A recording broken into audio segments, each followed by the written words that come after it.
Hartlike goeiemôre en baie welkom by vanoggend se erediens wat ons so aanlyn ook so saam is. Mag die Here by ons wees. Genade en vrede vir jou ook van God ons Vader, deur die kragtige werking van ons Here, ons Verlosser, sy Seun en ook met die werking van sy Gees ook in ons midde. Hierdie God, drie-enig, is met ons. Amen. Ons reageer deur 'n wonderlike advent, 'n wonderlike Kerslied te sing. Kom alle getroues, lied 345, sing ons hartlik saam.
Ons aanvangswoord, 'n woord wat Anne Siddle geskryf het, 'n stukkie teks vry vertaal wat Anne Siddle geskryf het. Ons word geroep om wakker te word en te luister.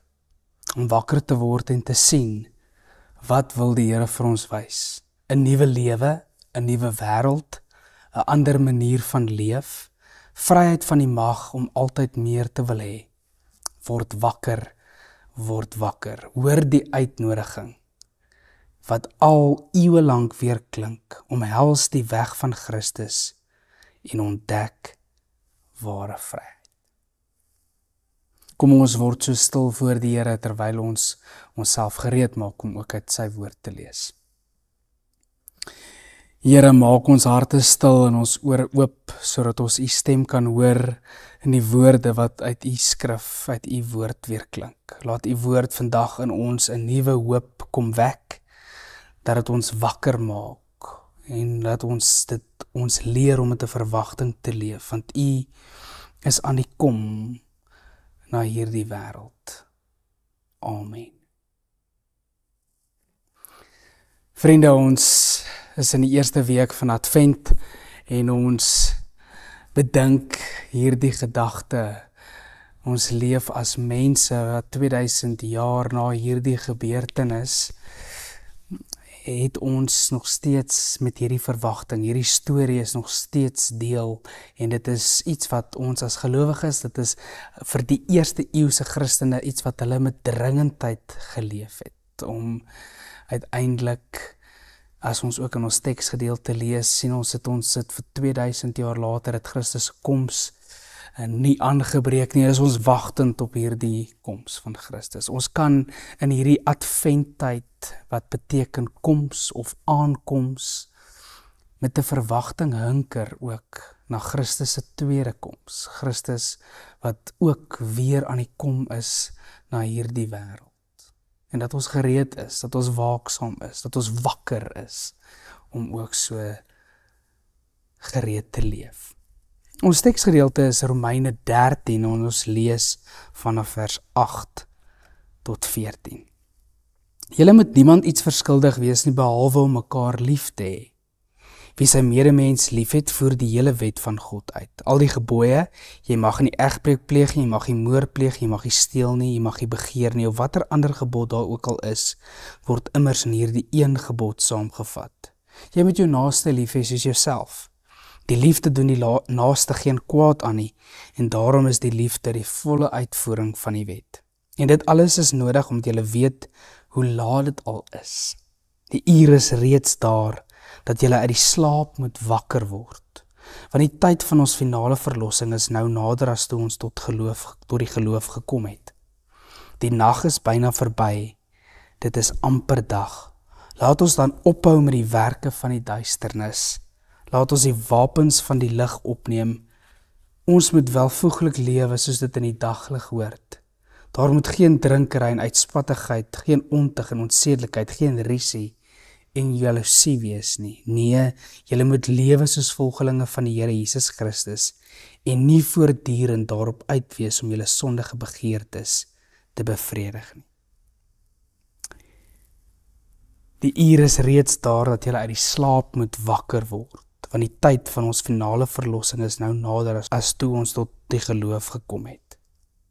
En dan hierdie gedeelte in vers 12, laat ons dan ophou met die werke van die duisternis en laat ons die wapens van die lig opneem.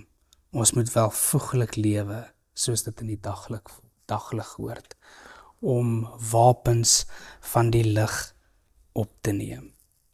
Ons word nou al geroep om te leef as mense, of asof die hoop alreeds aangebreek het. Kinders van die Here het hulle verstaan wat dit beteken om meer as bloot net in die hede te leef. Hulle verstaan dat dit te maak het om wakker te wees vir die evangelie en beteken om wakker te wees vir God se tyd. Om geloofwaardig as gelowiges, as volgelinge van die Here te leef, moes hulle self binne in hierdie raamwerk van God se tyd verstaan. En dan as ons kyk na hierdie gedeelte vanaf vers 8 tot 10 wat die wet is, as ons kyk na die vervulling van die wet is juis die liefde, nee. dat dit is die totale opsomming van die wet. En dan hierdie beweging van liefde in die lewe, Christus se sterwe en opstanding, hemelvaart en dan sy wederkoms. En hierdie toekoms wat deurbreek, die toekoms wat deurbreek met Christus se vleeswording, met Christus se koms na hierdie wêreld. En uiteindelik sy gees wat ook met ons is. Sy gees wat in Pinkstertyd met die geboorte van die kerk uitgestort word. En dan verwag ons, leef ons sê, ons is in hierdie afwagting, ons is besig met die koms van Christus, maar ons kan amper nie onsself losmaak dat ons Christus se tweede koms verwag nie.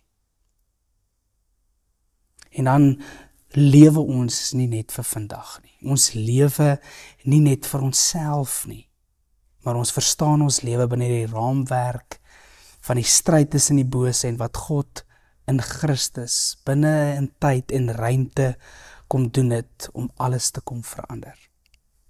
Christus het die hele bedeling, die hele bestel kom verander.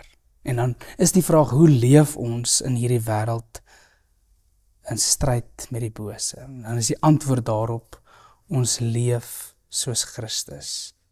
Ons leef soos mense wat aan Christus behoort. Nou, ons ken die vrug van die Gees in Galasiërs 5 vers 22. En dan, jy maak amper, dis amper hierdie losmaak om uit te trek. Die nag is byna verby. Laat ons dan ophou met die werke van die duisternis. Laat ons die wapens van die lig opneem. Dis wanneer jy jouself iets losmaak, doen afstand van die praktyke van die duisternis van Galasiërs 5 vers 4, dan is word dit ook genoem die praktyke van die vlees. Dit is in plaas van die vrug van die Gees. En dan sê Paulus amper, trek die wapenrusting van die lig aan. Ons amper om jou met Christus te beklee. Amper om jouself met die enigste manier hoe jy in stryd kan leef met hierdie wêreld, is dat ons verenig met Christus sal leef. Om met Christus verenig te wees en aan hom verbind te wees, en om gelykvormig te wees. En dit is wonderlik dat ons in hierdie tyd kyk ons dat ons is mense wat hierdie wapens van die lig opneem en amper Christus aantrek. En is 'n radikale verstaan van gelowiges se verhouding met God. As ons dink aan die doop ondergaan gelowiges 'n verandering van hulle identiteit, en dat wanneer ons as doopelinge gedoop is, dan is ons beseël met hierdie identiteit dat ons aan Christus behoort, en dat die ou lewe is verby en die nuwe lewe oriënteer ons dat ons aan Christus behoort. En dan is dit hierdie dat gelowiges nie amper dit wat enige iets wat hierdie verhouding met God wil versuur, homself daarteen verset. En Paulus sê dit is amper hierdie stryd waarin ons gewikkel is. Hy waarsku dat die liggaam verkeerd gebruik word, maar ware gelowiges of die ware lewe behoort gelowiges te gefokus op Christus te wees. Tweedens is die Kairos tyd. Daar's 'n onderskeid tussen die teenswoordige en die toekomstige tyd. En hy praat van 'n spesifieke Kairos tyd wat aangebreek het. Hierdie nuwe era wat Christus ingelei het. Die era waar Christus alles nuut kom maak het. En dat hy uiteindelik weer sal kom. En dat ons, as ons die gedeelte lees in Matteus 24, omdat ons nie die uur nie tyd weet nie, is die groot oproep daar, wees daarom waaksaam, wees daarom gereed. Span jouself in, as ek die Engels kan gebruik, om watchful te wees. om jouself so te verenig, om jouself met Christus te beklee, dat teen die verloop van jou lewe, dat Christus uiteindelik enige oomblik sou kon opdaag. As om mense te wees, terwyl ek besig is met my lewe, 2000 jaar later is gelowiges besig met hulle lewe, en het daai dringendheid verslap. En nou sê Paulus, daai dringendheid moet nie verslap nie. Omdat ons dit 'n misterie is, dat ons nie weet wanneer Christus kom nie. Sê, hulle gelowiges egter daarop lê, dat ons gelowiges moet besef, dat hulle reeds deel is van 'n nuwe bedeling, 'n nuwe era, 'n nuwe tyd, en om daarvolgens op te tree. Dit is amper asof, nie omdat ons, ek dink baie keer aan die beeld, toe ons op skool was. Op skool het ons, as die juffrou uit die klas uitgaan, dan het sy gesê, julle gaan met julle huiswerk aan, of julle is stil, en as ek hier inkom en daar se lawaai, of ek stel iemand in die klas aan om toesig te hou en te sê, vir my terugvoer te gee oor hoe dit hier gegaan het. En as ek by haar of by hom hoor dat julle self nie kon gedra nie, dan gebeur X, Y of Z. Een of ander straf, of 'n nare ding wat ons moes, dat ons nog meer huiswerk kry, of dat daar is 'n gevolg. En dan gaan die klas geweldig te kere, en tot iemand, die juffrou of die meneer ver op die stoep sit aankom, en ons dan kalmeer en bedaar. Paulus sê, ons moet nie so leef nie. Ons moet leef asof dit enige tyd, asof dat Christus enige tyd sy verskyning kan maak. Mense wat amper hierdie dringendheid in hulle lewe bewerk, dat dit deel geword het van, ek is waaksaam, ek is gereed, ek het myself met Christus beklee, ek het die wapen van die lig beklee, en ek het dit wat in die duisternis hoort, het ek losgemaak.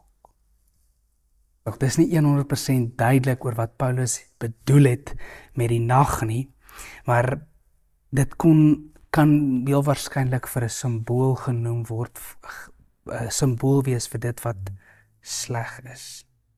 Iets wat nie vir ewig hou nie. En dan is die teenoorgestelde, om Christus gryp in ons lewe op 'n kragtadige wyse. En dan kan ons lewens nie meer dieselfde wees nie.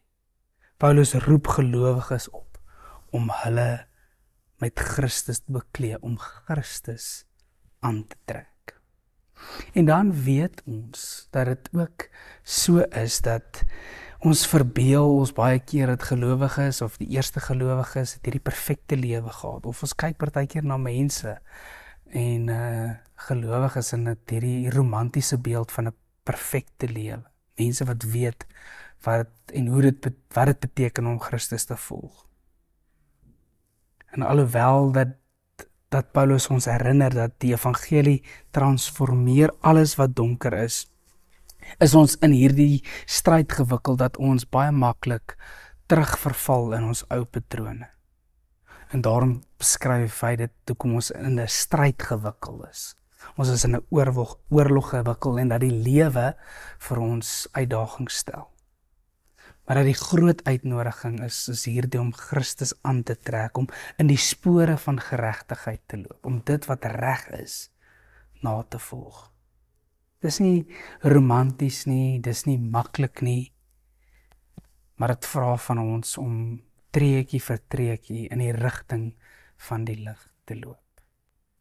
En wanneer ons in adventtyd, wanneer ons met hoop leef, dan leef ons as mense wat leef asof die hoop of die dag alreeds aangebreek het.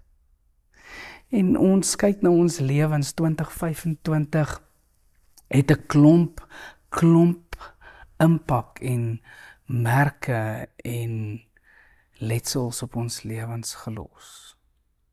Jy wil nie jouself losmaak van die realiteit van jou lewe en dit wat alles gebeur het in hierdie jaar net gewoon onder die mat invee nie, maar jy wil met 'n nuwe stel oë ook kyk, omdat ek myself met Christus beklee. myself so in staat stel om alles dit wat donker is, dit wat sleg is, om dit los te maak. Dink aan hierdie sterk beeld, hierdie kragtadige beeld, hierdie wonderlike beeld van die verbond, dat ons aan God behoort, dat die doop ons met hom verenig, dat ons een word met God. En dit hy die een is wat dit initieer. Mag ek en jy in die adventtyd ook so beleef hoe die Here se hoop deur ons lewens aanbreek. Mag dit waar wees. Paulus roep die gelowiges in Rome op om hulle met Christus te beklee, omdat die verlossing nou nader is as toe hulle tot geloof gekom het. Om steeds met daai dringendheid te leef en nie daarin te verslap nie. Mag die Here ons ook daarin in staat stel. Kom ons bid ook daarvoor. Wonderlike Here, dankie vir u woord. Dankie dat ons met u verenig is en dankie Here dat u ook vir ons in staat stel. Here, om so te leef, Here, ons sê ons wil onsself beklee. Ons wil u aantrek. Ons wil ons met die wapens van die lig beklee. En ons wil amper 'n lewe leef, 'n lewe in die vrug van die Gees. Mag dit wees wanneer ons met hierdie wêreld in adventtyd, waar die wêreld steeds woes en die mekaar is, mag ons op 'n relevante manier nog steeds getuig van die lig en van die hoop wat binne in ons leef. Ons bid dit as u kinders. Amen. Ons sing 'n wonderlike lied om ons saamwees af te sluit. Lied 488, helder skyn ons lig vir die nasies.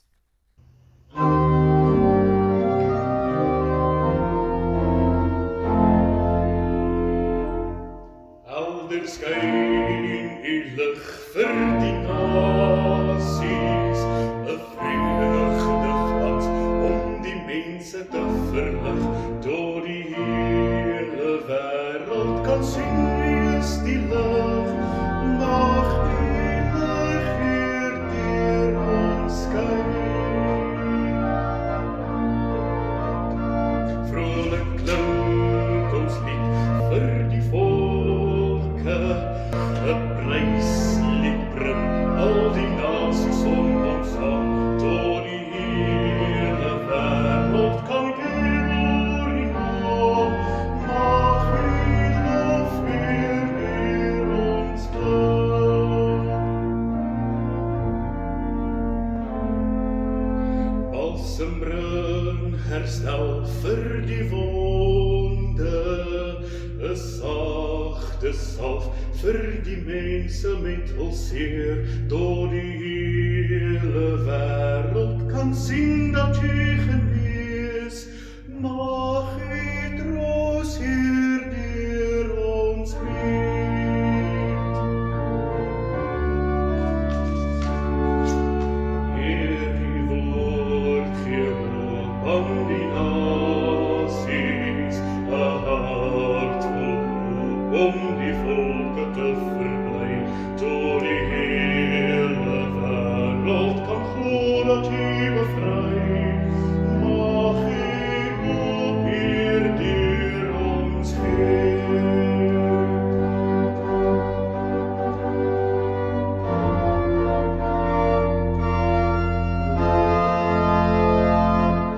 Wie is koning hier oor die aarde, die mense vra na u om u te eer, tot die hele wêreld kan juich dat u regeer, laat u ryk hier in ons kom, laat u ryk hier deur ons kom, laat u ryk deur